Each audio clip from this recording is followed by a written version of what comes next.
What's going on, everybody? And welcome back to 30 Minutes to Unwind. I'm Corey. Whatever you're doing, wherever you're at, I'm glad you decided to stop by. Remember to tell a friend, to tell a friend. For show details, you can follow me on all your social media platforms at Control Room underscore media. Control is spelled Charlie, November, Tango, Romeo, Lima. New episodes are available every Tuesday by searching 30 Minutes to Unwind wherever you listen to your favorite podcast at. All right.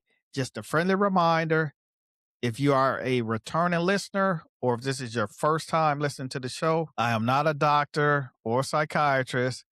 The things I share with you and the recommendations that I have are from my life experiences, and what works for me may not typically work for you. This space is all about awareness. All right. Today's episode Today's episode is a little different. Over the last 17 episodes, we had some meaningful conversations. We talked about burnout, boundaries, protecting your time, digital detox, asking for help, and finding ways to better care for ourselves. Now, those conversations matter, but today we're giving our mind a break. Sometimes unwinding doesn't mean another deep conversation. Sometimes it just means catching up on the things that people are talking about, like sports, weather, TV shows, and everything in between. Think about Monday morning when you go to work and your coworkers start asking you, "Did you hear about this? Did you hear about that? Can you believe all the rain we got? Or how hot it has been outside? Or have you watched this show or that show?" Now, those conversations, they don't solve life's biggest problems, but they do something important. They help us disconnect from the problems just for a little while. So today we're going to rewind the past week. We're going to talk about NFL. We'll check in on the weather across the country, and then we'll finish up with a few shows that I've been watching that's been getting a lot of attention lately. No politics, none of that here. No arguments, just a chance to unwind together. So without further ado, let's get into it. All right. Football is officially back. And I don't know about you, but I'm kind of glad. The training camps are underway. Preseason games are underway. Every fan base believes, hey, this could be our year. So if you don't remember, I'm a Steelers fan. And this will be the first time in about 20 seasons that the Steelers will be without Mike Tomlin. But the fans, they wanted him gone. They wanted a new coach. So after interviewing about 10 candidates, the Steelers signed Mike McCarthy to a 5-year deal. So he'll have 5 years to get everything turned around. But no matter who the coach is for the Steelers, we still need a good young franchise quarterback. A-Rod, Aaron Rodgers is 42. He'll be 43 before the season ends. And Mason Rudolph is the backup quarterback. And Mason Rudolph, he'll probably get a few snaps in this year if he's not traded, simply because the Steelers have two young quarterbacks on the roster. One they drafted in 2025, and the other one they drafted in 2026. And I'm sure Mike McCarthy eventually will have to decide on a quarterback, a QB1, after A-Rod retires. So, all right, Mike Tomlin, he made his debut Thursday night during the Hall of Fame game as an analyst on NBC. He did pretty good.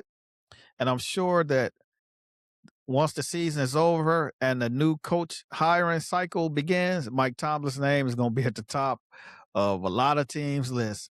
So if teams struggle and they get rid of their coach, Mike Tomlin is gonna he'll be at the top of the list. He'll have his pick of which organization he wants to go to.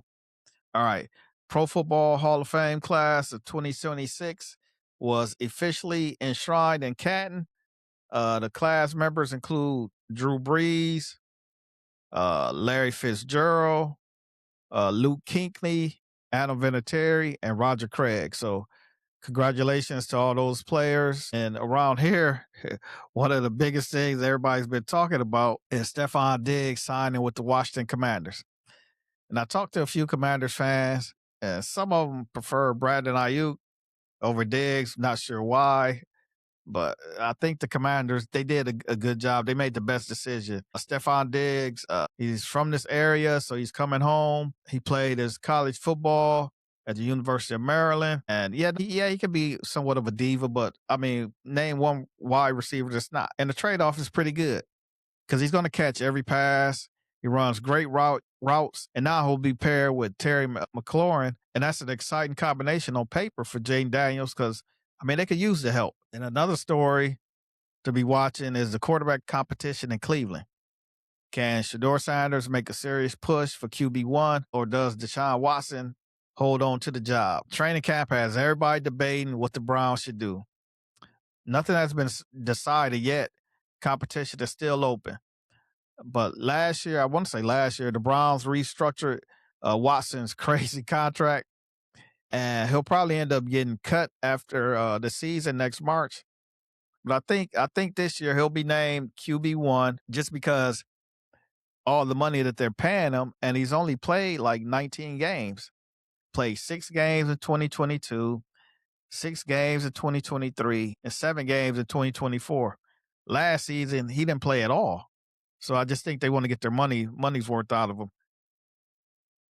I mean, his overall record is like 9-10. So, I mean, they're going to play him, and I think he'll be the starter. But he'll probably start. Things aren't going too well for him.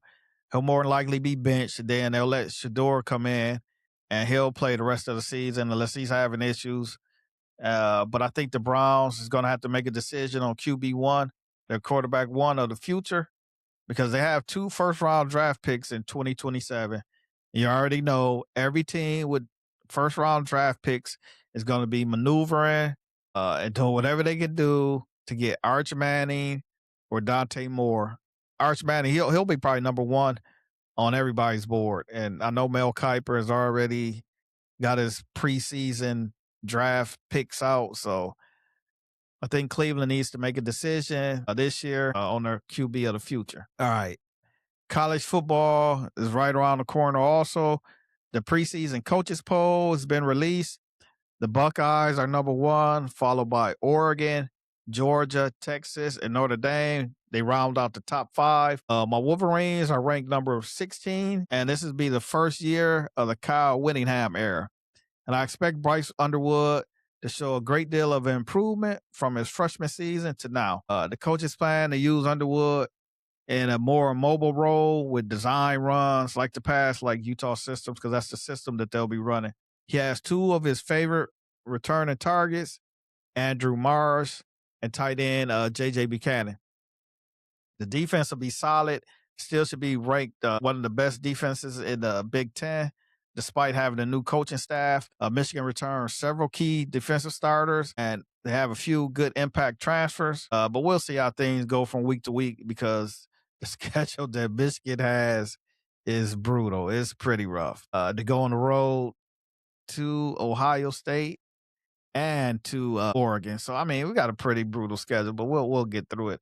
Hopefully, we'll get a good bowl game and sneak into the playoffs and upset somebody. All right. Speaking of unpredictable things, the weather. Mother Nature has been busy all week. Everywhere across the country, we've seen dangerous heat, severe thunderstorms, flash flooding. People are posting crazy weather videos online. It seems like just about every day, a different part of the country is dealing with something, whether it's heavy rain, strong winds, or temperature that's making you not even want to go outside. We have water shortages in Puerto Rico. We have wildfires. It's a lot going on with the weather. And here in the DMV, you already know 1 minute is sunny. Then 30 minutes later, the skies turn black. We got a heavy storm. And the next thing you know, it's hot again. And the humidity comes right back like nothing ever happened. I mean, the temperatures have been like in the high 90s, but it feels like it's over 100. But I'm not going to complain too much about the hot weather because before you know it, it'll be winter time and everybody's going to be asking for a little bit of heat. Now, if the weather has kept you indoors just because it's been too hot or it's been raining, this is like a good time to catch up on some TV shows. What I've been watching If you're looking for something good to watch, a few of the shows that I've been watching that's been coming up in a lot of people conversations. Power, I'm not sure where all my Power fans at. What do you think about the Raising Kanan series finale? Spoiler alert. They finally introduced the young Jamie St. Patrick and Tommy Egan. And the next show up in the Power franchise is Power Origins. And like I said, Power Origins is centered around the early lives of Jamie St. Patrick and Tommy Egan. And that show, they don't have a release date yet for it, but that'll be coming up probably at the beginning of next year. Another show that's pretty good is Cape Fear. There are two like Cape Fear movies. One came out, I believe, in the 60s, and then one in 91. You probably remember the one with Robert De Niro as Max Cady and Nick Nolte as an attorney. Now, the new Cape Fear stars Amy Adams, Patrick Wilson, and Javier Bardem as Max Cady. It's a pretty good show. Max Cady gets out of prison after 17 years, and he's out for revenge. And he's really out for revenge. So it's a must watch. If you got time, tune into it. I think it's 8 or 9 episodes. I'm not sure, but it's a good show to watch. All right, one of my favorite shows that just returned for season 3 is The Lioness. The show is created by Taylor Sheridan, and it stars Zoe Saldana. She leads an outstanding cast. I watched season 3, episodes 1 and 2. So it's a pretty good show. You can tune in to that. If you haven't watched seasons 1 and 2, they're on the streaming platform, so you can watch seasons 1 and 2 so you can get caught up. But season 3 is started out. It's fantastic. It's a good show. A few more shows that you can watch is Furious. It airs on Monday nights. And then Lucky is another show that I watch. It airs on Wednesday. So if you do get a chance, watch those shows.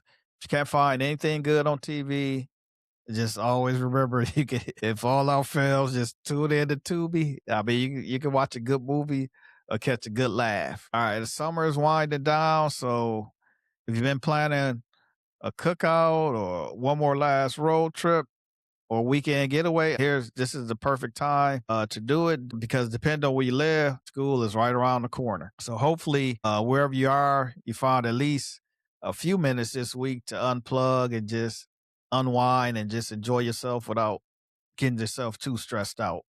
All right. Well, that's it for this week's episode of 30 Minutes to Unwind. I hope you enjoyed this different style of episode. Sometimes it's just nice to just step away from the heavy conversation and just simply catch up on things that's been going on all week. So if you like this format, let me know. We might make Rewind a regular feature every now and then on the shows. So remember, you can follow me on all your social media platforms at controlroom_media. Control is spelled Charlie, November, Tango, Romeo, Lima. New episodes are available every Tuesday by searching 30 Minutes to Unwind wherever you listen to your favorite podcast at. As always, thank you for spending these 30 minutes to unwind with me. Until Tuesday, take care of yourself, take care of each other, hit reset, clear your mind, and unwind. All right, peace, and I'm out.